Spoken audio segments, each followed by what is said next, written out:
Oh, they may be playing football and the crowd is yelling, kill the referee. But no matter what the score, when the clock strikes 4, everything stops for tea. Hi and welcome to Spill the Tea, the show for British expats and anyone who just loves all things British. You can expect entertainment, interviews, features and everything British. And today, this is going to be called the Kitchen Sink Show. 2 special guests, me and him. And me. I'm Ian and she's Sam. And who even knows what's going to happen on today's show? Man, it's just me and you. Shows. You're not even really supposed to be here that much longer because you are heading from here to the airport. I am. I'm going back home You're for flying a family. on a jet plane. I'm flying on a jet plane and I'm going for my niece's wedding and the whole family's going to be there. My mum, who lives in Spain, an expat in Spain, she's already there. She goes for a really long period of time. Right. So I'm super excited. I think we should interview my mum too. Well, she's quite an interesting lady. We should. So you're going to be sending us stuff, right? Yes, I'm going to film some stuff. I'll be going to Chatsworth. I always call it my Chatsworth because I feel like I own it and I know so much about it. I think I know more than the tour guides when I go. Very good. And if I ever move back, that will be my job. I will. I'd love to do for Chatsworth. I would love to do their official podcast. Oh, there you go. Would you move back? See, you just touched on something there. You know what? I'd love to have a house here and a house there and flip between the two. That would be ideal. Do you think that's something that we all ask ourselves at some point if we've lived outside of the country? I think probably a lot of people probably have. I know I have. It's funny you said that because people ask us. Sorry, I don't mean to interrupt. Well, one of the look, he's already started. We'll get to that. One of the British groups I'm in. All week, that's been the conversation. You know, people are really missing home. I think they miss home at this time of year. Yeah. Because it's coming up to Christmas as well. Right. And one lady literally posted, "That's it. I'm moving back. I'm done." You know, I think I saw that one because we're probably on the same groups as well. She was just like, "I've made the decision." I think she'd been here 15 years, but it's the one common thread how people get very kind of teary at this time of year, miss their families. Yeah, it's maybe. Yeah, I think that's probably what it is. Yeah. It's less so much of the. It crops up at this time. It's more you necessarily than the place. Sometimes it's the place. Sometimes it is the place. I mean, I will say this. I don't know. Maybe it's just because it's me, but I never feel like I fully fit in here. For me, home is home. That's why we're doing this, because this is where we all fit in. Exactly, because home is home. Right. And that's how I feel. It's a very weird thing where you feel like... But yeah, I totally get that. I do get put it into words. And, you know, we gravitate. We all have our other sort of British friends. And, you know, it's like, because we get it. But, I mean, it's not really not necessarily. I mean, we've been here long enough, both of us, that you know how things connect. I mean, you know, my mum's been over for a few weeks and sometimes there was a certain amount of translation that had to be done between not necessarily what she was saying, but the intent sometimes behind it compared to what somebody here might have said. It's like, no, well, there is a sense of translation that goes on. There is. I mean, maybe it's not fitting in. I don't really know what the word is. I really don't know what the word is. But there are times, and I'm certainly like that this time of year. So I'm so excited to be going back. But when you go back, though, if you spent, you know, a week or 2 or 3 there, are you ready to come back? No, never. Ah, you see, that's interesting. I am never ready to come back. Right, so I'll tell you this really bizarre story. I can't believe I'm going to share this story but let me, of what happened to me one time when I was coming back. But and I'll do. Well, go on, you do yours. Go on. I'll do mine, which is only that. I mean, you know, I love being here. And this is great, and it's afforded me a completely different world than I probably would have had back in the UK. And I do get that though. When I go back to the UK, I'm really quite often ready to come. You're ready to come home. Huh. And I would call this home, you know. But the thing is, I think if I lived back in the UK, there would be so many things that I would miss about here. Of course, or not necessarily living just specifically here, just living outside of the UK, that I would feel probably hemmed in. What is the perfect place? We need to find it. That's what it is. We are our perfect place. We're perfectly in our little red booth. Yes. You know, I've always. This is how I'm going to describe how I feel. I think this describes it perfectly. I feel like I'm on a permanent holiday. Here? Yeah. Oh. I always feel like I'm visiting, even though I've been here. How long have I been here? Nearly 25 years. It's crazy. It's a very funny feeling, but I never know. What I do, I come back and then I become somewhat reclusive. I don't want to see anyone.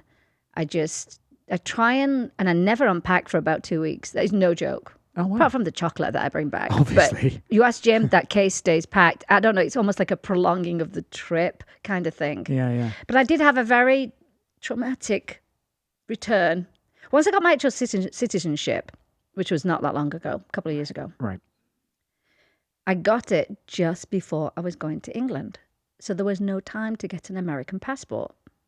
So in my head, I'm like, what? British passport? I'm going anywhere in the world on a British passport. I'm legit. I'm a dual citizen. Right. I go home, have a great time. I actually don't want to go back. I was really missing my family, my twin sister, of course. And I couldn't fill in my stuff online. I didn't fit into the boxes, like I was saying. Oh. And so I called the airlines and they said, oh, don't worry, we'll override it once you check in. Okay, great. So I get them. They can't override it. So then they have to bring the American consulate over. And everybody's looking at me like I'm some kind of criminal.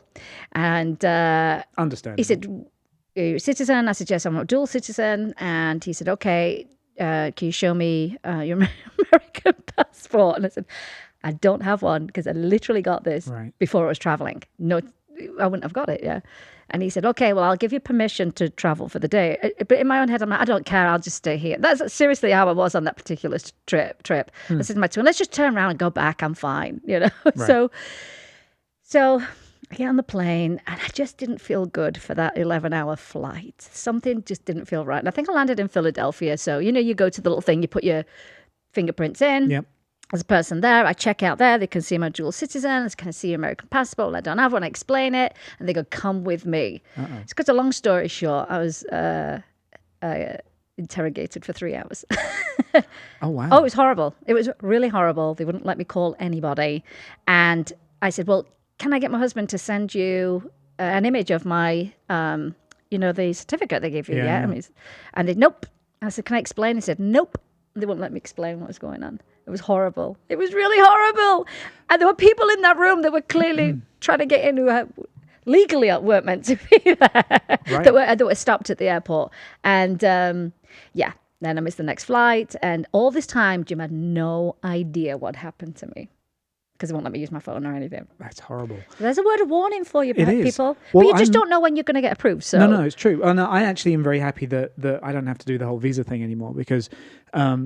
and speaking about spending time in the UK, usually you go for a week, 2 weeks, whatever it might be. So it kind of feels sort of like a holiday. Yeah. And so you're not really feeling how it is to live back there. Yeah, that's right. But I have one exception to that where I was on a P1 visa for a number of years. And you have to renew those every year. And I would go back every year anyway. So I would go back, visit family, obviously do some stuff in the UK and then, get all that kind of taken care of.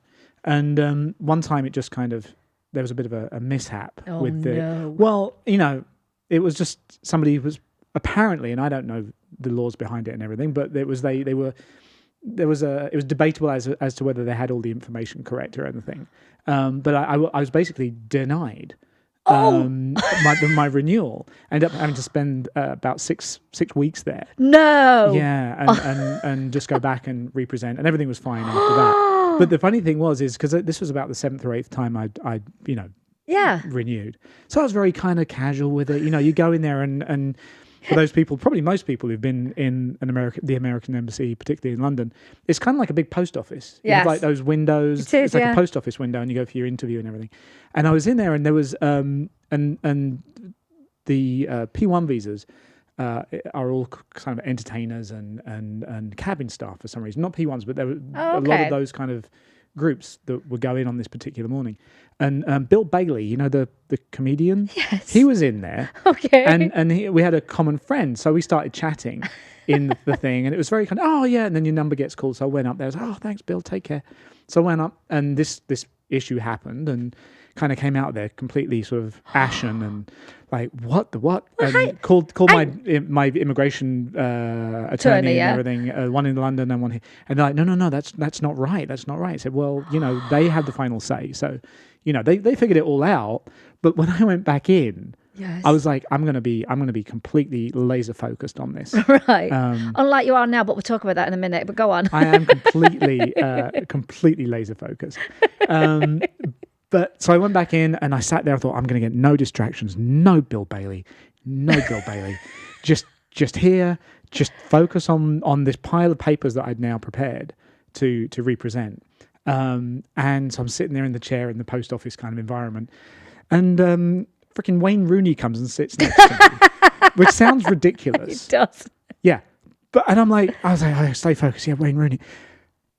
Oh yeah, hey Wayne.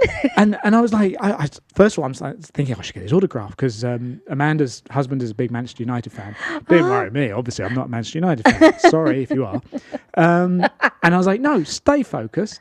And everything was fine. And the guy I saw at the counter there was, as old as the hills and had been there a long, long time, and everything was fine. But all this is to say, I get your pain because and having been there for that 6-week period, it felt very.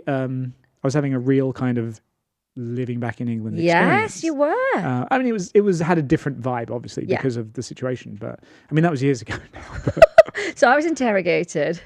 You were just denied. Yeah, well, for a second. But yeah, that was. But yeah, I mean, I'm sure everybody's got stories like that. If you've got a funny coming back home story, let us know. Oh yeah. I mean, Jim nearly didn't get into England because he had to go through his channel and I had to go through mine, and we went there to renew our wedding vows, our 20th wedding anniversary. He had my dress. And they go, where's the bride? And he goes, well, she's not my bride. She's already my wife, but we're renewing.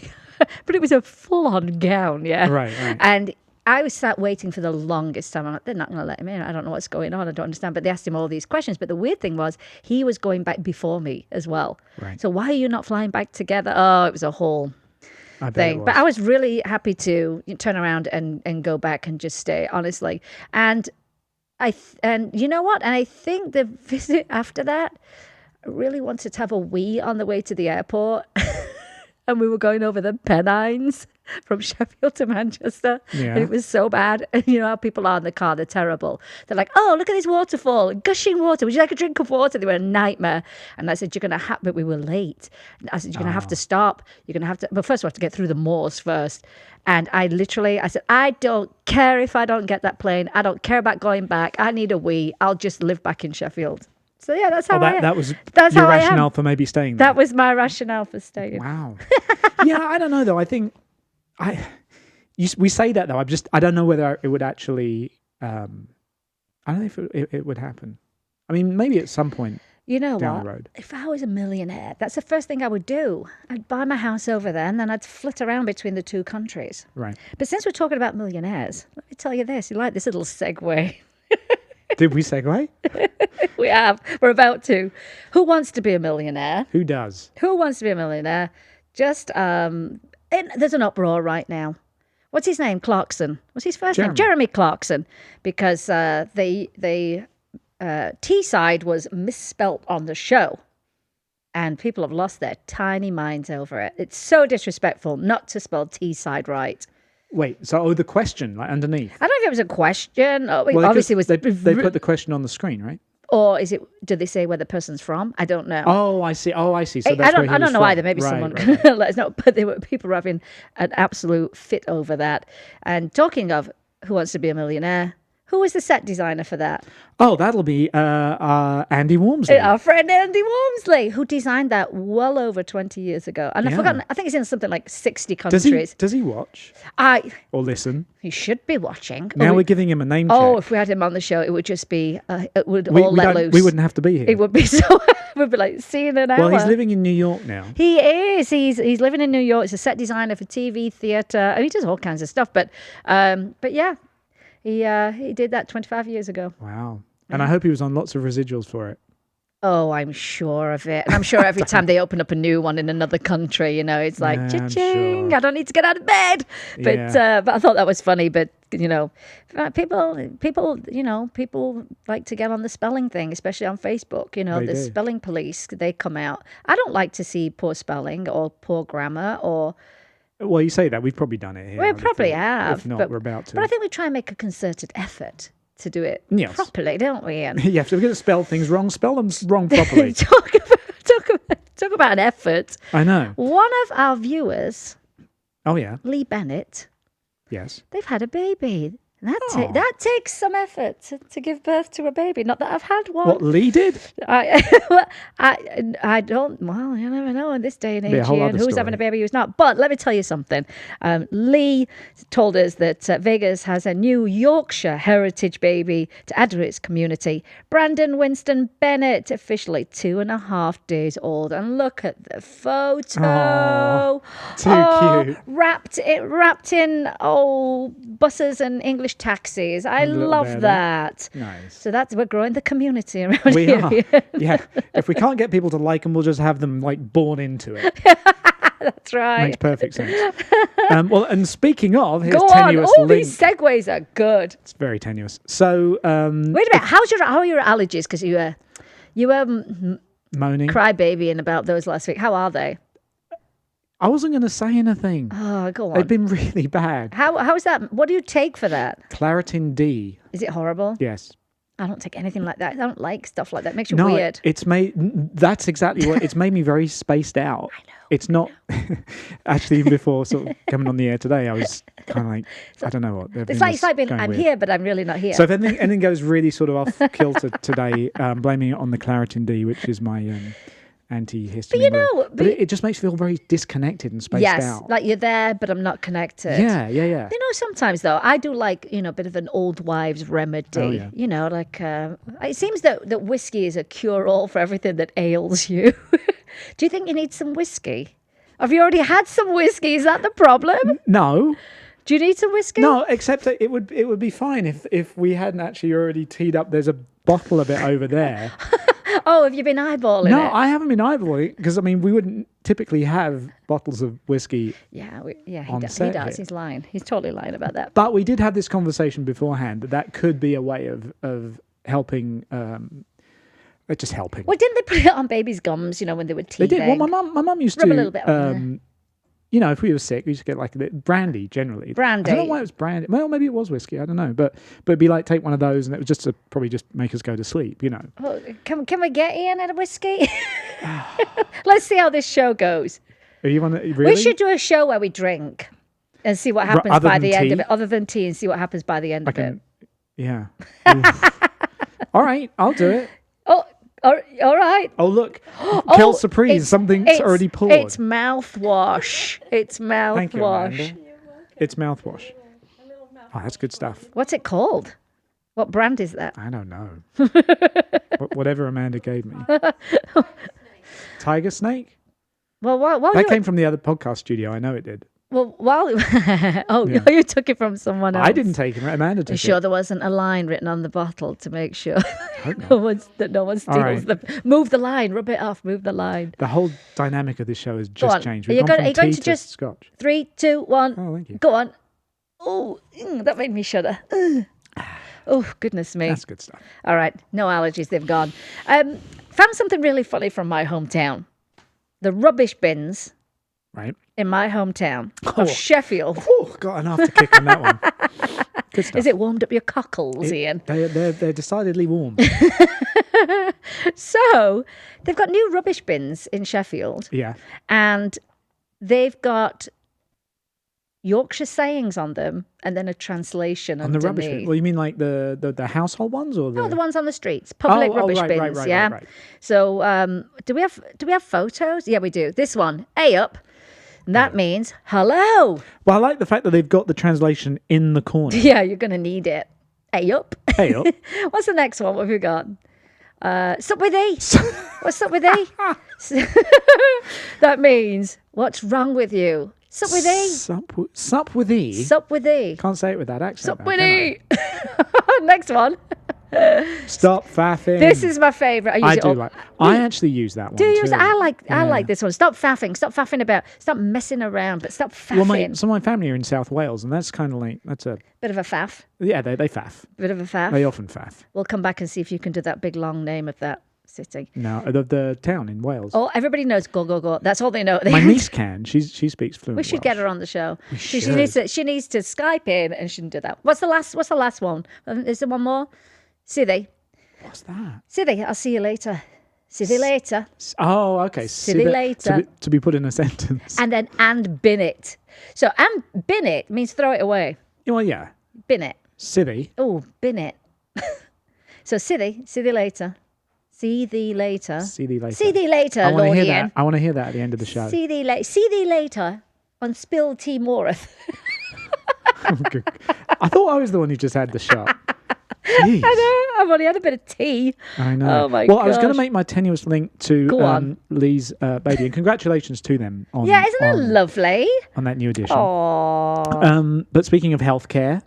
Oh, there was actually something... Healthcare in the UK, by the way. Healthcare in the UK. Well, sort of. This is actually not a new article. It's actually from April, but I found it, and I did not know this, and I don't know if many other people did know it either. Oh, it's kicking in. Is it? British... This is on the Telegraph site. British expats from outside Europe must pay for NHS hospital care. Yeah. How very dare you. I didn't know about that. So apparently this was a new thing that passed on April 6th. It came into effect. So it's very recent. It is, but I didn't know it. And it just says expats from outside Europe who return to the UK to use NHS hospitals will be billed for 150% of the cost of treatment if they don't have sufficient insurance. Now, it's a lot cheaper. I will say that. So is there an example? I think there are, but it says it only applies to hospitals. GP appointments and accident and emergency treatments still remain free. Oh, okay. But if you plan on coming in and having an operation on the NHS, or having a baby while you're here, right, okay, yeah, and it's a drive to save £500 million a year. It's a lot of money. Oh wait, what April is this? Oh, is it even earlier than that? No, this is very old. And we're only just learning about this. Everybody who's actually seen this is like, yes, we know. That's like 3 years old. Is it really that I didn't know that. I had no idea. Well, how would... I listen to English radio every single day and I never heard it. No, I haven't heard that. And I'm assuming it's going to... Do you think it'll change again because of the B word? Oh, who knows what's going to happen after that? It's something we just have to keep our eye on. And we'll update you because in 3 years' time, because clearly we're not doing anything current today. Well, clearly not. Oh, wow. But no, well, all right. It's older than I thought. But you're covered for emergencies. You're covered for... Yeah, I mean, I haven't... GP, your general practitioner. Now I know that I'm literally running about 3 years late, maybe even 4. I'll just have another shot. But I mean, I haven't had to use the NHS during that time. But I'm assuming people have had examples. I haven't, but yeah, people obviously do. But it's a bit... Come on, we're still British. Well, we are. Do you know what I mean? And we like our... Well, and again, until you live in a country that doesn't have an NHS... Be very grateful. That's all I have to say. That was one of the big shockers when I came over here is that, we all like to bash the NHS. But until you come over here and you realise what it can give you, it's like, wow. Yes. I'll take it. Well, last week I talked about my passing out, giving blood thing. Yeah. Well, I wasn't giving blood. No, they were just taking blood. Right. And I kept calling the doctor Dr. Acula. And he kept saying, why are you calling me that? Unless I put the words together. If I'd have paid for that myself, it would have been $1,500. Just for the blood draw? Yeah. And I'm actually giving them something. Well, yeah, exactly. You should be charging them. That would have been $1,500. Yeah. It's hard to comprehend because you just can't believe how expensive it is here, even with insurance. Yeah. Because you don't always get everything covered. And there's a copay and blah, blah, blah. But at least if you do have to pay for something back home, and I know 150% sounds like a lot, but it's a lot cheaper. It's still going to be... It's going to be cheaper than here, I'm sure of it. Cheaper. Yeah. I think that there were examples. I can't actually find them right now. It's definitely, if we have someone who's watching the show who is an expert in this, let us know. The NHS tariff price for a normal maternity birth, see, tying back to our previous story, is £2,188. Oh my gosh, it's not that here. That would be more like 20,000 over here. I think it's more than that. Really? And it says for a major hip operation with an intermediate stay in the hospital is 7,826. So if you're calling that, I mean, it's a few years ago now. So even if you rounded that up to like 9,000 or even 10,000, right? Hip replacement over here. I mean, I can't imagine what that would be. Either even with insurance, I would have thought. And then the aftercare that goes along with that. Yeah. I'm just trying to find out how much it is to have a baby. How much? All right, we're in real-time research here. Because now I'm curious. I think it's I mean, got to be more than that from the maternity side of it. I mean, you'd probably have that as a copay over here. I would have thought just with insurance. It's ridiculous. Yeah. You know, Patrick, Amanda's husband, Patrick. He's got back issues right now, right? And he just had a steroid shot. To and how much was that? $14,000. Well, it would have been $14,000, and he's had 2 of them. It's ridiculous. Yeah. I'm not sure what the copay on. They're saying up to $30,000 here. But, yeah, no, I get. Well, and you can get a specific insurance. Is that with insurance? Do you think? No, well, yeah. I mean, no, not that. That's what it would cost, but.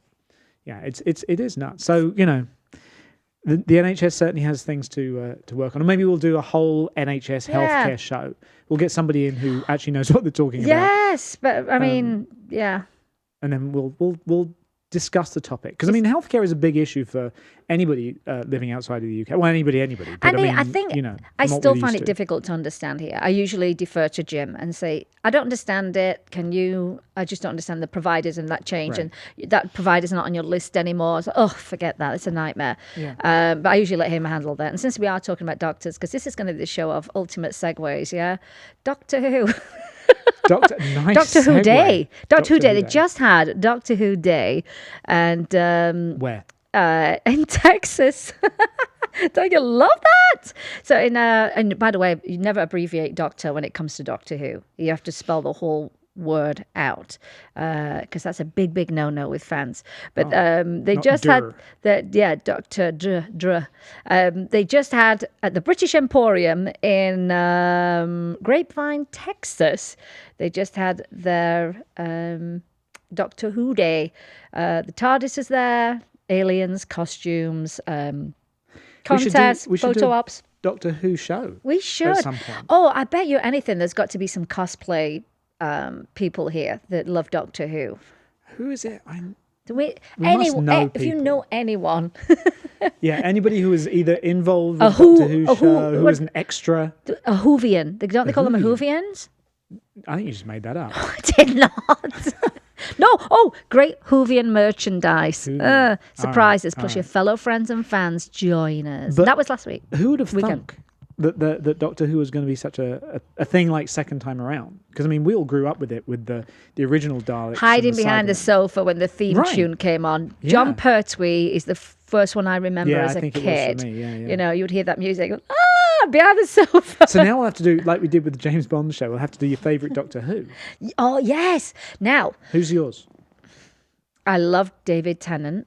I loved him. I think it would have to be. He's got a new series coming out. I forgot what the name of it is. Yeah, but it's something new's popping up. It's interesting because everyone agreed that Daniel Craig was the best James Bond, and he was one of the more recent ones. Mm-hmm. And I think in this sense, I would say the same for. I mean, I know we've had a couple since him. Oh, we've got a female one now. No, I know. Oh, they filmed it all in Sheffield.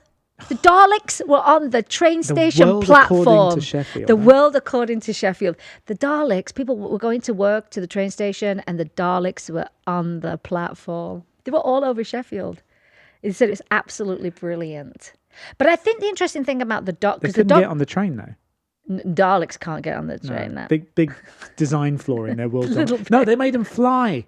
That was just... Yes, yeah. After a certain point, the Daleks were able to fly. You know, that was just too much. But Doctor Who is still only one person. It's a reincarnation of the same Doctor, the same person. Yeah. Whereas your James Bond has not been that. You know, that's not the thread of it. You can't do it because it's not space agey. Do you know what I mean? Well, but I think that's why it's more people more accepting. Explain. They don't overplay the fact that he's now another 00. They kind of there's a continuity. You just assume all right, it's played by a different actor, but you just I don't know. Maybe it's not. It doesn't work as well as Doctor Who. So they tie the thread more through Doctor Who. I always feel that from the very first episode of a new Doctor Who, people are like, all right, I'm sold. Good, I'm in. Yeah. I always feel that that's how it goes. And it's brilliant. Absolutely brilliant. Storylines, costumes are incredible. I mean, they've come a long way since the beginning. Oh, I know. But I kind of like that old clunky I did too. stuff, That was kind of the traditional. Yeah. Doctor Who. So I'm sure there's more than one Doctor Who day here, but that's in Texas. Sure. So if you want to do that next year, I think that would be really fun. Yeah. I'll tell you what was not fun for someone in Vegas last week. It happened last week. It was... Is that a link I just saw there? Yeah. Look at that. I tell you what wasn't fun. We're going to have to do this all the way Lady through. Gaga decking it. Oh, she fell off the stage, didn't she? She did. A fan got up. She jumped on him, wrapped her legs around him. They were jigging around. Yeah. His foot went over and he was right at the edge of the stage. And I hear that guy was British. No. He's just making it up. I'm just trying to tie it back in. And it looked bad. They were saying they thought she was dead because no one moved for the longest time. Nice. And you know what I thought was very nice, though? She said to him, right now, forgive yourself right now, because you're not going to live with the fact that we fell off the stage. And that's going to be a story he's going to play out forever. Yeah, but it was a fall. Have you ever fallen? Because I certainly have. On stage? Any time in life. Oh, well, you have to be fancy and well, yours has to be all showbiz. Talking about it being on stage. Go on then. It's a link. Have you fallen off stage? Have I fallen on stage? Yes. Yeah, actually I did a bit of a back injury actually at one point. It was I just started my career. I was a dancer back in That's right. You were a early dancer. Days. Yeah. Tiny dancer. In the club scene, very tiny dancer. And back in the kind of the club days when they used to have like acts that used to do like like the special acts. It was all like they just toured the country and did different. Yeah. Do you remember that time? I was on Hitman and Her. Oh, so okay. So so there was this whole... It was great though. There was this whole subculture of acts that used to sort of crisscross the country, and there was a core at least of probably about a dozen or so that just would always get booked around the country. But anyway, that's by the by. So we were doing a show in Warrington. Okay. Yeah. And this particular club, I can't remember the name of it now, but it had this amazing spaceship that came out of the ceiling and came down to the stage, and the act or the guest of that week would come off of this staircase that came out of the spaceship. And you get on the stage, do your show. That's what it was. And they had dry ice on the stage. So, we ran this because I thought that's kind of weird. So we did a rehearsal for it beforehand. And they put the dry ice out. But during the show, came down the steps and they pumped out a lot more dry ice, so that rather than it being kind of like about sort of 10 inches deep, it was about 18 inches deep. Right. So the steps went into the dry ice. So I thought I was on the bottom step. Well, I was on the second step up, and I thought, well, I'll jump off. But have you ever missed the top step? Yes. When you go up the stairs and you think it's where it should be, and it's not quite there. Yes. But you still fall. You're full on? Yeah. So this was sort of the opposite. I sort of jumped, and like a split second before I thought I was going to land, I thought I should have landed now, and then I didn't. Have landed, but my knees locked backwards. Oh my God. And sent so it was like just a shock, thud. Straight up my spine. Oh, which didn't actually affect me until about 10 years later when I started like going, and the back was. I remember that time with the spaceship. Yeah. Well, exactly. Yeah. So that's the only time yes, of course, then I fell. Oh. But that was the only time like I fell on stage. I'm sure I've been in other places. I fell out of the car backwards. Was it with the whiskey? No, it was not with the whiskey. I opened the door too early. And Jim always shouts at me for that when we pull up. Yeah. I always open. So the car was still moving? It was still moving. And I fell out. The door opened and I fell out backwards down the driveway. And when I got up, I had just sweat jogging, what do you call them? Tracksuit bottoms on. And as I went backwards down the driveway, they came down. And my bum was all black from what was on the driveway. That's awesome. Couldn't you just like rolled up and been like, ta-da, meant to do it? Oh, I can hear Amanda laughing because I think she's just remembered another fall that I did. Amanda, do you remember this fall? You were sat right next to me. Oh, it was at a show, wasn't it? It was at a show. We went to see our friend Will Edwards, and we sat like a little nightclub table, chairs and what have you, and all these different comedians coming on. And this one comedian hits his punchline, and I hear a crack, and all four legs snap off at the same time. I contract my abdominals because I don't want to hit my head, and I deck it right on the punchline. Amanda couldn't stop laughing. I'd have laughed if it was her too. And Jim just looked over and said, "What are you doing?" And I was laid on the floor, and it was such a shock, but it was such a fall. I mean, I literally was like, everything, legs up, everything. And all I could do was roll onto all fours. That cocktail waitress walked right over me. She stepped right over me like I was part of the act. So by the time I rolled around on all fours and I looked up, the whole audience was looking at me like I was part of a pratfall. So that was pretty much a fall on stage because now you were the focus. It was. I still got the photograph of the chair. All the legs snapped off it. So, but you know what? It took me 2 years to get over that injury. Yeah, I remember. Back of my hip. It really hurt. It was 2 years. Yeah. It was bad. Oh. So I fell out the car. Became part of the show. Well, we'll have to find out if Lady Gaga had any sustained injuries. Well, she did look like she was in pain. She continued the show. But yeah, she did look like she was in pain. And I think she had a surgery not long ago on her hip or something. Yeah. I think that was kind of quiet. So that'll probably do it then. That'll probably do it. You know, we have a lot of Anglophiles that watch the show, Ian. Yes, we do.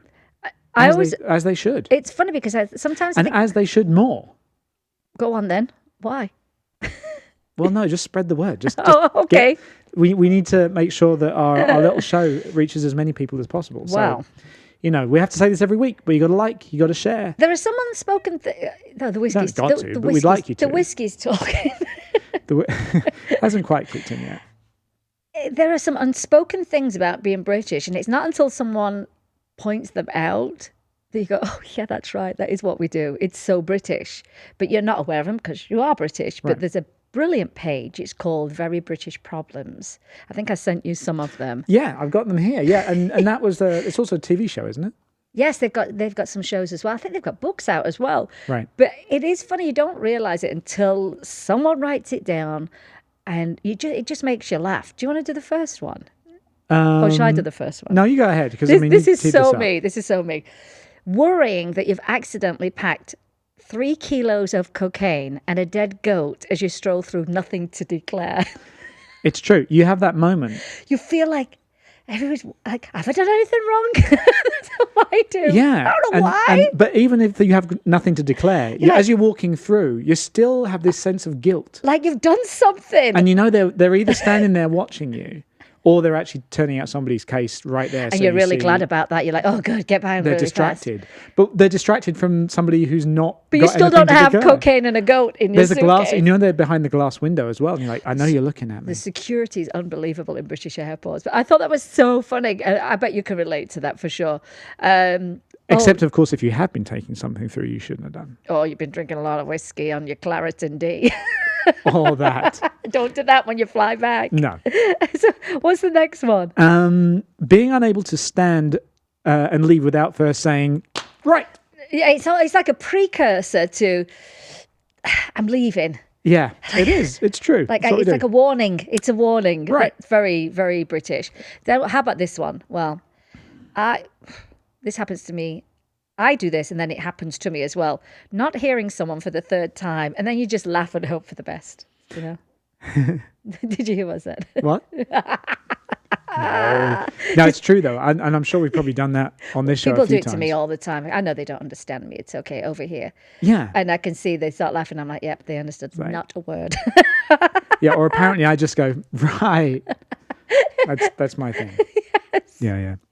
Yeah. What do we got? This one's a good one. Touching your back. Oh, go on. No, I got one here. Saying anywhere here is fine to the taxi when it's directly outside the front door. Like anywhere, just I don't want to trouble you. Anyway, it's okay, don't trouble me. You're actually driven outside me your 10 house. miles, but anywhere here is fine. That's so true.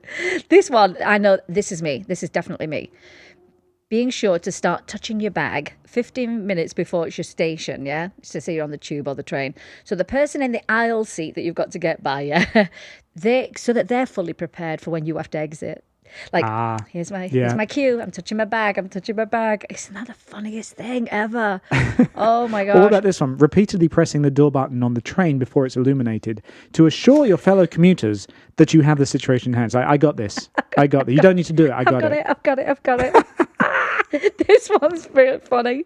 Having someone sit next to you on the train, and that means you're going to have to eat your crisps when you go home because you're not going to eat your food next to them. Which, I digress. They're trying to ban people from eating on trains, by the way. What if you're diabetic? That's not going to work if you need to eat something. What if you've worked late and you've missed your tea? That's not going to happen. They're not going to be able to do that. Yeah, but anyway, so that I think it'll be a whole new layer of guilt that we'll have to try to deal with. Sneaking some crisps or a curly whirly on the train. What else? See, this one speaks to the same as the nothing to declare in a way, that sense of guilt that apparently we have. A huge sense of relief after your perfectly valid train ticket is accepted by the inspector. It's like, did it work? Stressed out. Oh gosh, I'm really stressed out. But then again, do they have train inspectors that often still?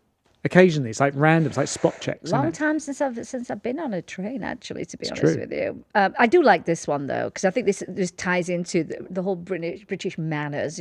Right. When you say to someone, "Sorry, is anyone sitting there?" and the translation when you're asking that is, "Unless that person who looks remarkably like a bag, I suggest you move it so I can sit down." Right. I think that goes into the whole manners thing. It does. What do we got here? Waiting for permission to leave after paying for something with the exact change. That is all right, isn't it? That's all right, isn't it? Right. Yeah, I think, yeah. Okay, now I can leave. Saying hello to a friend in a supermarket, then creeping around like a burglar to avoid seeing them again. Because you don't want to see them twice. Because now when you come across them twice, you just go like, oh. And you've got to hey, hi, hello. Again.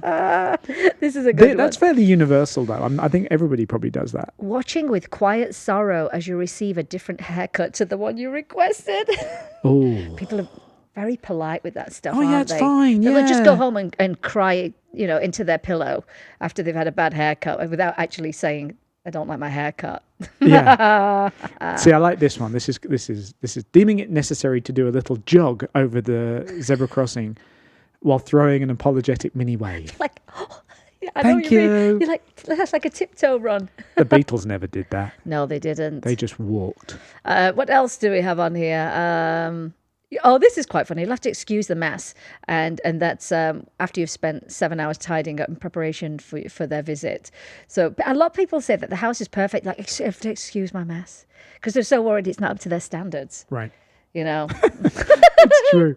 And I do this, actually, indicating that you want the last roast potato by trying to force everyone else to take it. It's like, no, take it. Because if you're not... It's a good But you don't say if you're not. You just go, no, do you want... And if they do... And they're polite generally. It is. They say no. Well, but if they do, you go, oh, okay. All right, got the last potato. Yay for me. But if you don't, if you offer it and they say, oh, that's nice, thank you, I'll take it. And then you're like, I shouldn't have offered. This one's hilarious. Leaving it too late to correct someone, meaning you must live with your new name forever. Now, I did it to a neighbour of mine for 10 years. I called her Kitty, and the name was not Kitty. It was Connie. And I called her Kitty for 10 years. Oh my gosh. She left it too late, and she's been living with that new name for 10 years. But did she correct you eventually? Nope. So how did you know? Because Jim told me, "Who are you talking about?" I went, "Kitty across the street." He goes, "Who?" And I said, "Kitty across the street." He goes, "Her name's Connie." And I was just mortified. But are you sure he's right? He might be wrong. Well, I now call her Kitty Connie. You can't go wrong then. I'm covered now. But I had no idea for 10 years. No idea hilarious. for 10 years. Yeah. Yeah, I don't think... Oh, no, I did it to another friend. I called my friend Mary, for about 12 years. That's a pronunciation thing. You could almost be forgiven for that. Well, yeah, because she spells it with an I, and I have an Aunt Mari. Oh. So I assume Mari. And she goes, well, I didn't want to correct you. About 12 years later, I found out from somebody else. Nice. And I said, why didn't you tell me? And I still have a hard time. You know what they say? If you say the person's name 3 times It's not like Beetlejuice. They're not just suddenly going to appear. But if you say their name 3 times in the first time you meet them, just like get their name into that first interaction, then apparently you remember it. It's too much work, Ian. Well, but it's true. I always remember the dog's, though. The dog's name, always. And I think that's more important. That's what it comes down to.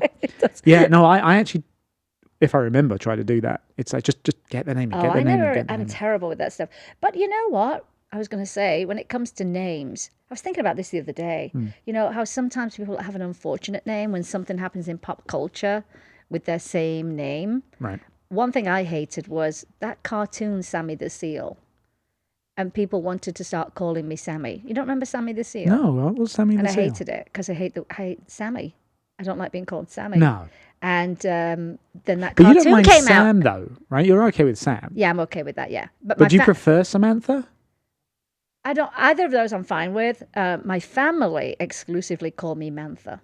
Mantha. The end of the name, yeah. 3 syllables is just one too many. That's exclusive. If someone started calling me that, that's not my closest friends from when I grew up, and my family, I'm like, oh, what are they doing?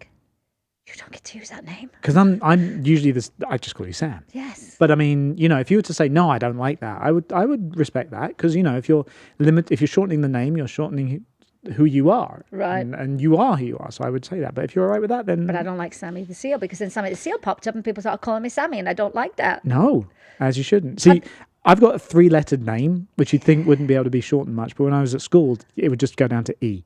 It's no. Yeah, my mum thought it was great. It was going to be that nobody's going to be able to shorten this one.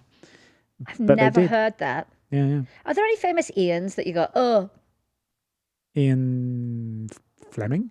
Well, I mean, like famous people that you're like, ugh, I have the same name as that Ian. Well, only the guy from 90210, which he calls himself Ian Ziering. Ian Ziering, which really just screws it up whenever I'm over here. Like I go to the doctors and they was like, Ian. Oh, they call you Ian too? And it's like, it's Ian. And they're like, okay, Ian. And they just can't get out of the pronunciation thing.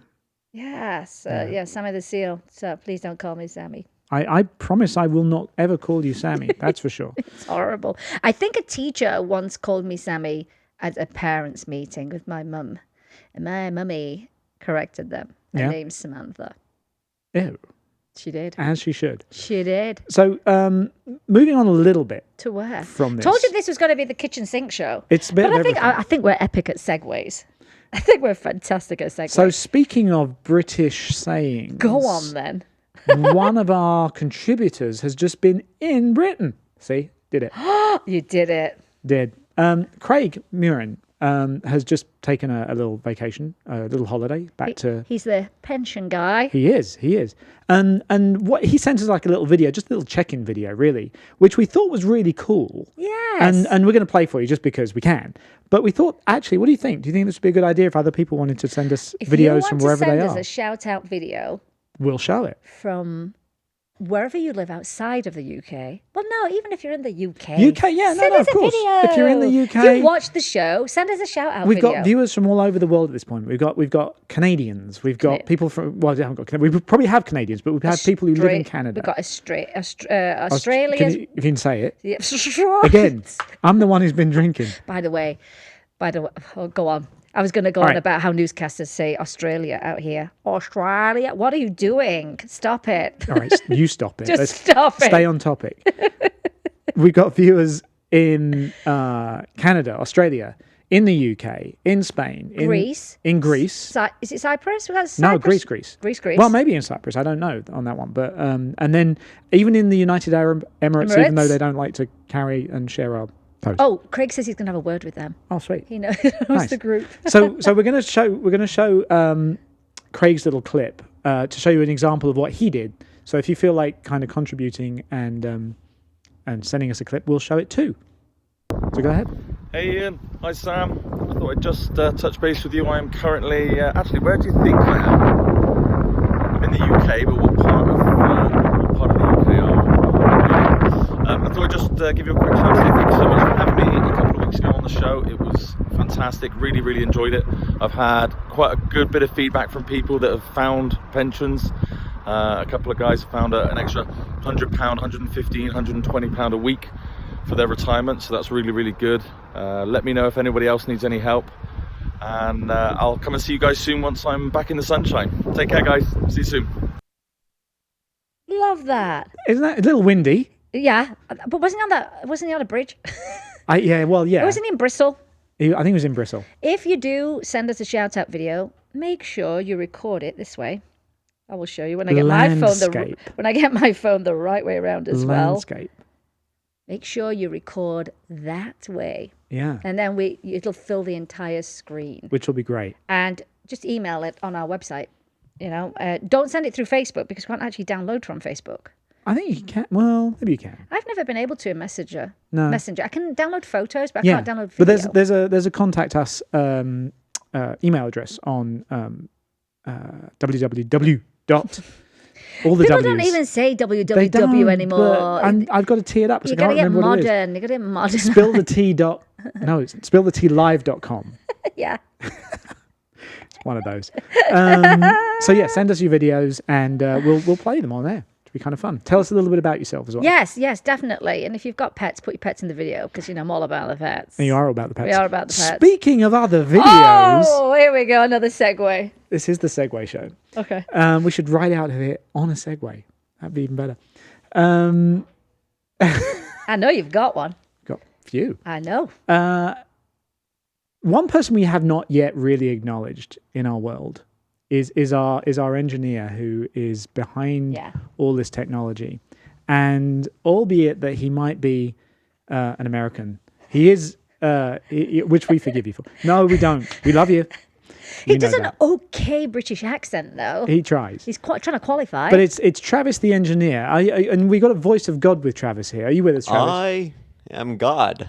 Yes, that is your voice of God. I'm here. You are. How's it going today? Everything going good? Pretty good. Just hanging out, working back here. Yeah, I see that. Pressing the buttons. He tells us what to do. And he then, does. I could press a button like this, and he tells it us says off. Travis Fisher. Oh, you've just given yourself a lower third. Oh, look at that. But it's with me though, so that doesn't quite make sense. If you're listening, it doesn't matter, and if you're watching, you're also listening. So it's like it's me. That's I can true. figure it out. That's true. Now you are a man of many talents. I mean, other than being able to put this show together and mix it and make sure that we look good, sound good, and everything else. I do everything. Yeah. You do everything. I do everything. One of the things that you came up with just the other day, though, even surprised us. We had no idea that you were, in fact, a dancer. I know I'm good at like cutting around my mistakes, but it's like. So can we run this video? Well, I mean, I think we should. There's no audio, but like, we can watch it. There's no audio on this one. It's really quiet. We don't want to get copywritten strikes. That could be. Oh, I see. He's protecting us from that side of things too. But I mean, you just got to look at the quality of look the. at those hip thrusts. Yeah. Yeah. How old are you, Travis? I'm 21. Oh, he's just a mere babe. Look at that. A man. But to know Travis is to love Travis. Well, if you want to see this video, you can just add my @tag @Travis Flesher. You can just go see it anywhere you want. Yeah, we'll link it. That was a gratuitous plug, but yeah. There's more of that video with sound if you really choose to. It's hilarious. To go and watch it. There are more hip thrusts. But I like the body roll and the little shoulder shimmy. It's seductive. It's actually my mating call. Yeah, and the look to the side thing. I like that one. Yeah, I learned from the best. Have you had a lot of hits on that? I often do that. I posted it as a joke. I actually haven't. I think Ian knows my stats on that video better than I do. I don't know. I haven't checked recently. You'd had like, I don't know, a whole 300 views. 300 views? 300 people can't even fit in this room. Any proposals? No. So the hip thrusts. The hip thrusts necessarily. It's more just to get them near me, and then I swoon them with other techniques. Right. Oh, it sounds all a bit like trickery to me. Yeah. It does. It does. But we appreciate you doing what you do. Yes, of course. And he's the glue holding it all together. He is. I'm sure we'll refer to you at some point. Maybe we'll even put a camera on you if my God, if the ladies can bear it. Does that mean I have to put on my shirt? Yeah, you can't do it. Yeah. The thumb look that you normally have is just not working. Yeah. I mean, it's fine. No, it's not fine. It's not. I don't want you looking behind the engineer desk. That's why. Exactly. But you're part of the team. Woo. We've got like a crew of hundreds of people. So many. Well, I said 300 people can't fit in here, but 299 can. Right. So right. there's a bunch of them in there. Primarily embodied by Amanda, who's always by the spirit of all 200. of our sides. I'd like to tell you something. Without Amanda being as organised as she is, Your life would fall apart, Oh. Ian. That's Just say yes. Just say that's yes. a fair comment. It is a Why do you fair- think she was giving me whiskey? Like, please, just have Part some of fun. her evil plan to It is. take over the whole world. It pretty much is. It pretty much is. You know, we had what's his name on last week, Jason Thompson. We had the Queen on, yeah. Oh yeah, that A was lot of nuts. people were curious about how you do address the Queen, and so I apparently did it wrong. it's easily. Well, done. actually, I think I did it the right way, and I was expecting to. I thought you were expecting you to get it wrong. No. I was expecting to be thrown in the tower or something because like acknowledging somebody who's not the Queen as being the Queen. And, Yes. and I think we even played God Save the Queen, which I think it's almost treason at that point. Well, I went to her website. I love that you can access so much stuff on their website and their social media. But Right. I did Did go. when? Oh my Lord! You were brought up right, I went over there. rung up right. I had went. I sound like Yoda. That's how Yoda speaks. Everything's in the wrong order. Right. I went to the website, and this is what I found, and it's official. On presentation to the Queen. So you're getting presented to the Queen. The correct formal address is Your Majesty. And subsequently, ma'am. Pronounced with a short A as in jam through the rest of the conversation. So you don't say Your Majesty, Your Majesty, Your Majesty all the way through. All right. You say ma'am at the, after you've Unless, said... of course, you've got the word jam in your head, so that would and be you go, bad. jam. Jam. Jam. And if you are meeting a male member of the royal family, same rules apply, but you will use the title Your Royal Highness, and then you will use Sir for the rest of the conversation. And for female members of the royal family, Your Royal Highness, and then ma'am. So wherever you are, if you happen to suddenly bump into them in the street, Yeah, the Queen's at Waitrose. you now know how to you Know know. how to address her. But yes, it's Your Majesty. One time. And it's interesting because, What happens if you don't? well, it's a big faux pas, isn't it? Yeah, It's- well, but I mean, in reality, But you're coached, though. That's the thing. When you meet Yeah. the Queen, you are coached. But what actually happens if you just say, all right, Madge? She just turns her back on you. Well, I mean, No, you'll just be, especially if it's public, you'll be, tried in the public opinion. true. For not doing the right I mean, thing. it's polite, it's respectful, and I would do that absolutely. But I'm just curious as to whether, like, the Well, the royal I think I think the punishment is what enforcers. the public will say when you get it wrong. I think that's the punishment itself. Because, and here's the interesting thing, you'll find that people who are not from England, they'll say, oh, give them a break, they didn't know. Well, they do know, because on any visit to Buckingham Palace, you are given one heck of a schedule. And for longer term, or maybe 2 or 3 things that you're going to do while you're there with the Queen, you're given a book that is printed specifically for your visit. Oh, right cool. down to what time everything happens, what the attire is, how to address the Queen, and they still will coach you before you step in. And of course, you always walk backwards. You never walk to the Queen and offer your hand. You wait for her, and then you walk out. Sounds a lot of pressure. Look, you're a dancer. You can do choreography. You could be fine. You're going to be fine. Come on, Queenie, 5, 6, 7, 8. 8. It's been a year or decades or 4. But since. they do know. But I understand people under pressure Right. could possibly say the wrong thing and do the wrong thing. But Oh, then, I'm sure it happens. but then the Brits do. They do jump on them. They do. Well, yeah, but most of those kind of interactions are not going to be, necessarily public. I mean, actually, there's a picture right here I'm just seeing on our screen. We got when Whoa, that is a curtsy and a half. that's Theresa May doing a curtsy. That's very That low. is a deep But curtsy. she did have the dance moves before, so she's probably she should probably like dip in like she's probably dancing. You know with the who Queen. has got great rhythm? Camilla. Oh yeah, well, yeah, She likes a nice She does. a bit of reggae. yeah. She has great rhythm. When I've seen her dance, you see There's a picture of that's all. Michelle Obama there. Yeah, and that was a big. well, but I liked it. She put her arm around the Queen, and actually the Queen reciprocated. Well, Maybe she was just being polite. They're just people. They're just people. So get real. but it's a different position they're in, though, they were in back then. Do you know what I mean? Yeah. It's an official visit. It is. You know, it's like, do you go to an interview and hug your interviewer? Sure. That's why you have to work for yourself now. Yeah, I was going to say. No one will employ you, Ian. That's right. There may be a backside to that. I really like traditions. They are still here because they have importance. But it also is a way of doing things orderly, isn't it? There's no mistake. This is how it's done, you know, and that way there's no deviating away from the plan, and things can run nice and smooth. It's like producing a show. You know, you produce a show, you've got your script, your patter, your choreography. We are so organised. We script everything down to the last moment. But then if your lead player decides they're just going to do their own thing, you're like, how'd you recover from that? But it's about things running smoothly and efficiently. And again, I love something that we need to work towards on this show to some degree. But I think we're showing that we're human. I think we are. So how did we do with our kitchen sink show? We've thrown it all in there. We really have. And it's two of the most engaging guests I think we've had. Amazing. So we far. must have them back again. How about next week? They should be reoccurring guests. And maybe others as well.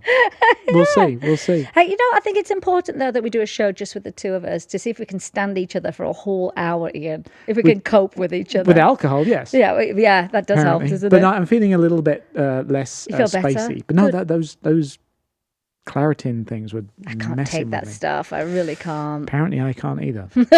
That's true. On that note, then. Yeah. Well, spill the tea. Spill the whiskey. What now? You got to do your outro, like we said on the bin from Sheffield. From what was I going to do? Oh, See thee later. So this is you. So we'll see thee later, everyone. Is that what it is? And stop faffing around. I'm not faffing around. And that paper cup, go and bin it. And what is it? See thee later. See thee later. See thee later. Bye, everyone. Bye.